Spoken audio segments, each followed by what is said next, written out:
आज हम गौतम बुद्ध के जीवन से संबंधित पार्ट नंबर 2 लेके आए हैं, जिसमें हम ये बताएंगे कि गौतम बुद्ध यानी कि सिद्धार्थ गौतम ने अपना घर क्यों और किन कारणों से छोड़ा था। हमने बहुत कुछ सुना था कि गौतम बुद्ध ने अपना घर बार रात के अंधेरे में छोड़कर चले गए थे।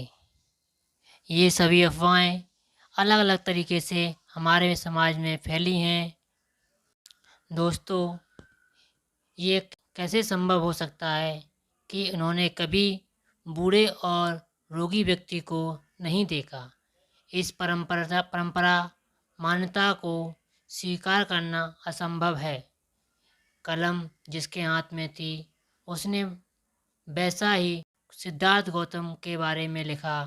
उसके लिए मनगढ़ंत कहानियाँ भी बनाई गईं। यह बताया गया कि यह रात के अंधेरे में अपनी पत्नी और बच्चे को छोड़कर चले गए थे, परंतु सच में ऐसा सिद्धार्थ गौतम ने त्याग किया। उस समय वह 29 वर्ष के थे। यदि सिद्धार्थ गौतम ने बूढ़ा व्यक्ति और मृतक व्यक्ति को देखकर घर त्याग किया होता, तो यह कैसे हो सकता है कि 29 वर्ष की आयु तक उन्होंने कोई बूढ़ा और मृत व्यक्ति नहीं देखा, जबकि यह घटनाएं समाज में रोज घटती हैं। परंपरागत मान्यता का स्वीकार करना असंभव है। 29 वर्ष की आयु तक ऐसा देखा हो कहा नहीं जा सकता कि सिद्धार्थ किसी बूढ़े व्यक्ति और मृत व्यक्ति को देखकर वह विचलित हो गए हों और एक दिन अपनी पत्नी और बच्चे को रात्रि में सोता छोड़कर ज्ञान प्राप्ति के लिए निकल गए हों। परंतु ऐसा कैसे हो सकता है कि सिद्धार्थ जैसा जागरूक व्यक्ति परिवार विमुख कैसे हो सकता है। इस प्रकार की अपेक्षा उनसे नहीं की जा सकती थी। ऐसा व्यक्ति जो परिवार विमुख है, तो वह समाज विमुख भी हो सकता है।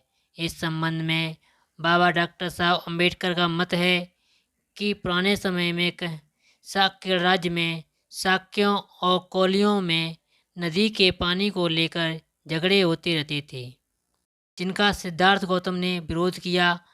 शाक्य वंश जो गणतंत्र था के नियम के अनुसार बहुमत के विरुद्ध जाने पर दंड का प्रावधान था।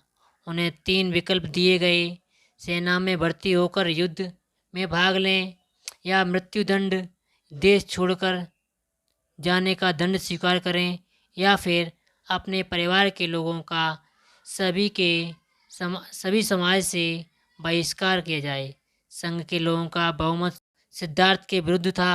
वह शांत प्रिय और करुणामय होने के साथ साथ वे सेना में भर्ती होकर युद्ध में भाग लेने की बात स्वीकार करना असंभव था तथा अपने परिवार के सामाजिक बहिष्कार पर भी विचार नहीं कर सकते थे। सिद्धार्थ गौतम ने अपनी स्वेच्छा से अपने पिता शुद्धोधन तथा माता गौतमी और पत्नी यशोधरा से अनुमति लेकर घर से अभिनिष्क्रमण किया। जब सिद्धार्थ ने कपिलवस्तु छोड़ा तो वहाँ के लोग सभी दुखी थे। जब वो घर से निकले, सभी लोग उनके साथ पीछे पीछे चल दिए। अनोमा नदी तक जनता उनके पीछे पीछे आई तथा उनके पिता और माता गौतमी के आंखों में आंसू थे। सिद्धार्थ रात में नहीं दिन में निकले थे। कई लोगों ने इन्हें मनाने की कोशिश की और उन्होंने मनाने की कोशिश की, फिर वो नहीं माने। अपने राजश्री वस्त्र देकर राजश्री सामान देकर वापस जाने को कहा।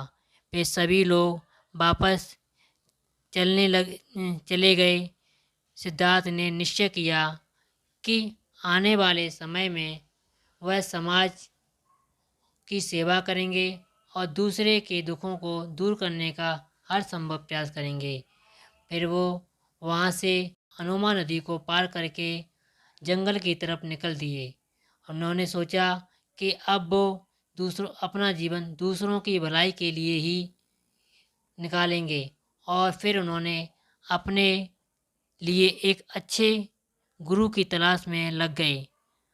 आगे की कहानी सुनने के लिए दोस्तों हमारे चैनल AK मोटिवेशन को सब्सक्राइब करें, और गौतम बुद्ध तथा सिद्धार्थ गौतम से संबंधित उनके जीवन से लेकर मृत्यु तक की सभी कहानियों का धीरे धीरे आनंद लें। धन्यवाद।